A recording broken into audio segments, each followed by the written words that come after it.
দলীয় লোকেরা যেহেতু তারা নির্বাচন করবেন ভবিষ্যতে, জনগণের কাছে দায়বদ্ধতা আছে, ফলে দলীয় লোকেরা আপনারা নিশ্চিত থাকতে পারেন তারা কখনোই জনগণের বিপক্ষে যাবে এবং দুর্নীতি হবে এ ধরনের ঘটনার সাথে কখনোই জড়িত হবে না। এটা আমরা দলের মনে প্রাণে বিশ্বাস করি।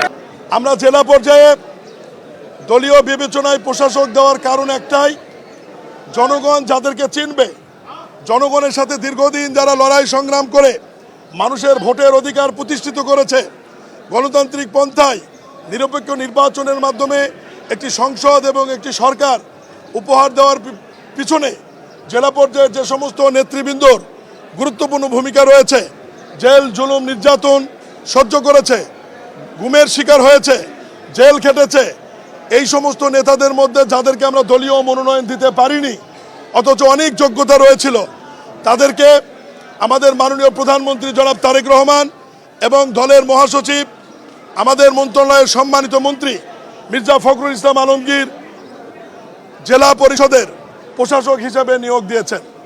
আমরা মন্ত্রণালয়ের পক্ষ থেকে বিশ্বাস করি দলীয় বিবেচনায় যাদেরকে আমরা নিয়োগ দিয়েছি তারা পুরা জেলা চেনেন, দলীয় নেতাকর্মী চেনেন এবং তাদের মাধ্যমেই নির্বাচনের আগ পর্যন্ত জেলার ব্যাপক উন্নয়ন হবে এবং জেলা পরিষদের যে সেবামূলক কর্মকাণ্ড সেটি সঠিকভাবে পরিচালিত হবে। কি বুঝলেন ভাই? অনলি যেটাই চাই। সব নির্বাচনী আইন এখনো পাশ হয় না। আমি আপনাদেরকে আবার পরিষ্কার করি, শেষ করি, সমস্ত অধ্যাদেশ আকারে আছে। এই অধ্যাদেশগুলি আইন আকারে পাশ হয়ে আমাদের মন্ত্রণালয়ে যখন ভ্যাটিং হয়ে আসবে, এরপরে আমরা নির্বাচনের প্রস্তুতি শুরু করব। ওই সময় বলা যাবে যে কবে নাগাদ নির্বাচনটা হবে।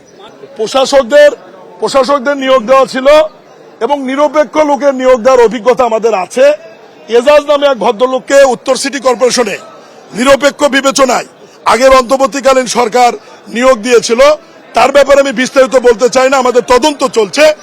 তিনি কি করেছেন এই গাবতলী গুয়াহাটি সহ বিভিন্ন বিষয়ে ইতিমধ্যে আপনাদের আছে। এই হচ্ছে নিরপেক্ষ লোকের চরিত্র।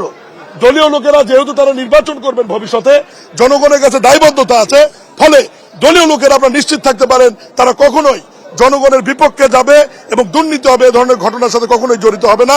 এটা আমরা দলের মনে প্রাণে বিশ্বাস করি।